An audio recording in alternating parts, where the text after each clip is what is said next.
Alors, qui est le vrai président des États-Unis? Est-ce que c'est Trump? Est-ce que c'est Musk? Est-ce que c'est la Chambre des représentants du Congrès des États-Unis? Alors pourquoi est-ce que j'inclus dedans la Chambre des représentants des États-Unis? Pour une raison très simple. C'est parce que c'est eux qui détiennent les cordons de la bourse. Il ne peut pas y avoir de nouvelles dépenses engagées aux États-Unis à moins que le Congrès, la Chambre des représentants, ne le vote. D'ailleurs, Trump vient de proposer un nouveau budget pour l'État fédéral et il y a eu un vote à la Chambre des représentants qui ont dit non au budget parce que tous les démocrates ont voté contre et tout ce qu'il fallait, c'est qu'il y ait 20 ou 30 républicains qui votent contre également. Il y aura toujours certains républicains qui vont être soit contre Trump, soit par purisme de ne pas engager de nouvelles dépenses, vont voter contre ce genre de choses. Donc, il y a un pouvoir derrière ça. Et de l'autre côté, on dit, est-ce que c'est Trump ou est-ce que c'est Musk? Premièrement, Musk n'a aucun pouvoir décisionnaire, il n'est qu'un conseiller. Donc, lui, il peut conseiller plein de choses, mais ces choses-là peuvent être entérinées que par le président lui-même, qui est Trump. Alors, Trump, c'est pour ça qu'il a engagé tout un processus où il a fait énormément, je crois qu'il en est à 80 déjà, décrets présidentiels, des arrêtés présidentiels qui peuvent fermer des budgets à certaines choses, mais pas créer de nouveaux budgets. Donc, dans un sens, il a le pouvoir présidentiel, de l'autre côté, il ne l'a pas.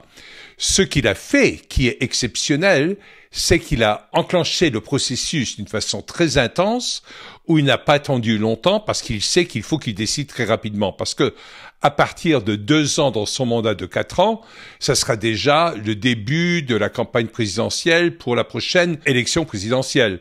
Donc, quelque part, le président est très limité dans ce qu'il peut faire. Ça, c'est pas nouveau avec Trump. Ça s'est fait déjà avec Obama. Obama avait un plan, pas sur 8 ans, sur 2 mandats, mais il avait un plan sur 16 ans pour maintenir le pouvoir. Pour lui, il avait enclenché tout un processus, il avait un plan de société qui était complètement différent.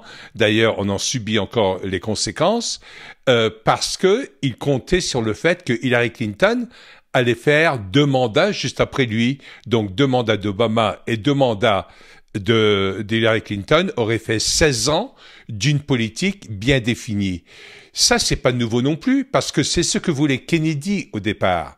John Kennedy avait un plan qui allait s'établir sur 16 ans, où il pensait que lui, il allait faire 2 mandats. Il en a même pas fait un, parce qu'il a été assassiné, on le sait. Alors, les raisons de l'assassinat, on a déjà abordé ça dans d'autres YouTube, dans d'autres séances qu'on a fait ensemble. Mais ensuite, il comptait sur le fait que son frère, Robert Kennedy, continue avec 2 mandats dans le même sens. Ils savent tous qu'il faut pas mal de temps. Trump, ne sachant pas comment ça va être suivi après lui, il y a déjà des gens qui sont en train de parler d'un amendement où lui pourrait encore faire un mandat par la suite. Ceci dit, il commence à être assez âgé, mais d'emblée, il a voulu avoir un impact parce que ce qu'on peut pas faire sur la durée, on peut le faire sur l'intensité immédiate. Donc, qu'est-ce qui préside aujourd'hui? C'est sûr que c'est Trump. Parce que Trump a un pouvoir qui est certain, il est en train de l'exercer. Déjà pour nettoyer, parce qu'avant de pouvoir construire même, avec de nouveaux projets, avec un nouveau budget, etc., faut nettoyer. Donc, il s'est attaqué tout de suite avec l'aide de Musk sur l'USAID, et ensuite il va s'attaquer sur beaucoup d'autres éléments. Musk a réuni autour de lui une équipe de jeunes brillants qui était au nombre de 5, qui ont entre 18 et 24 ans.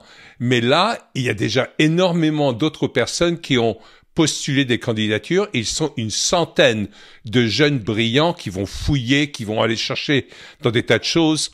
Et ils vont s'attaquer pas seulement à ce qui existe aujourd'hui avec l'USAID, mais également avec le ministère de l'Éducation aux États-Unis qu'ils veulent supprimer, avec le Pentagone, la défense, avec la sécurité sociale, ce qu'on appelle sécurité sociale en Amérique, qui veut dire la retraite, où il y a énormément de corruption. Ils vont s'attaquer sur tous les points de corruption d'abord pour couper les vivres à, entre guillemets, l'ennemi, à ceux qui vont à l'encontre d'une politique qui cherche à épurer, à nettoyer toute la corruption qui existe dans le gouvernement américain. Attendez, un tout petit peu. J'ai oublié de vous dire une chose extrêmement importante. Je viens de lancer ma chaîne Patreon. Alors vous allez pouvoir découvrir plein de choses sur Patreon. Pourquoi? Parce que on se concentre sur 3 séries essentielles. Une, c'est 24 principes bibliques qui m'ont changé ma vie à moi. Et donc, je pense que ça peut pouvoir vous changer votre vie à vous également. Également, on va parler dans une autre série de l'héritage croisé entre la France et les États-Unis et pourquoi la relation entre ces 2 pays est fondamentale et comment on peut comprendre l'avenir d'une meilleure façon en comprenant le passé entre ces 2 pays. Et le 3e, ça sera construisez votre vie sur mesure. On va aborder comment mettre en place des systèmes et aborder l'avenir avec ingénierie et pas seulement avec des rêves et des envies et des objectifs, mais quelque chose de bien plus structuré qui vous permettra de faire ce dont vous avez besoin pour construire votre vie comme il le faut. Et actuellement, nous sommes en train de faire des lives qui s'appellent Point de rupture. On le fait d'une façon hebdomadaire. C'est pas toujours le même jour, mais on va faire des lives. On a déjà commencé et il y a eu énormément de bons répondants à tout ça. Et tous les replays de ces lives seront sur Patreon également. Alors, rejoignez-nous sur Patreon. Le lien pour nous rejoindre sur Patreon est en description. Notez-le et on vous dit à très bientôt sur Patreon. Donc on a vu que Kennedy a voulu faire ça. D'ailleurs, c'est lui qui avait créé l'USAID comme contre-pouvoir à la CIA, mais ça a été coopté tout de suite après par Johnson et ça continue à agir dans tous les pays. On a déjà mentionné le fait que même la première révolution de couleur, c'est comme ça qu'on les appelle, a eu lieu en France avec mai 68.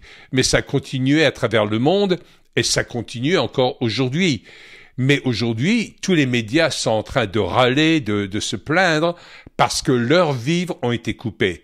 Donc aujourd'hui, Trump exerce son plein pouvoir avec l'aide de Musk qui est en train d'amener les conseils nécessaires et surtout les recherches nécessaires pour exposer toute la corruption, mais c'est la vitesse et la rapidité des décisions de Trump qui font la différence.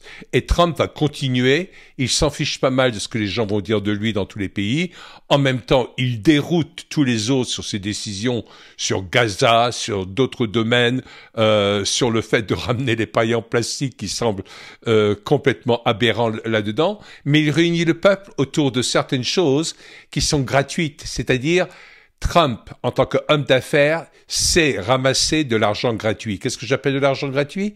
C'est de l'opinion publique gratuite pour un président, dans le fait où il amène des gens de son côté et qui vont continuer à le soutenir. Parce qu'on le voit dans les sondages que Trump est à son plus haut niveau de popularité jamais atteint et que plus de 60%, voire 70%, soutiennent sa politique d'expulser tous les criminels parmi les migrants illégaux, parce qu'il s'agit seulement de migrants illégaux et surtout des criminels parmi eux, pour les expulser du pays et surtout pour prendre des décisions qui vont dérouter toutes les armes des autres en même temps. Donc, il faut voir ce que chacun peut faire. Et Trump est en train d'exercer son pouvoir à plein pot.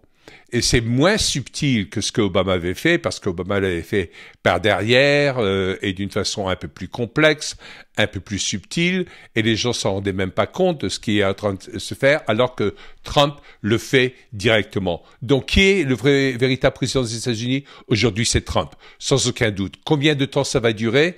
J'espère que ça va durer un beau bout de temps. En attendant, regardons les choses de près, regardons ce que Trump est en train de faire, regardons la façon dont il déroute tous les médias, d'un côté parce qu'il est en train de faire, et de l'autre côté parce qu'il a supprimé tout le soutien financier qui va vers tous les médias du monde par le biais de l'USAID.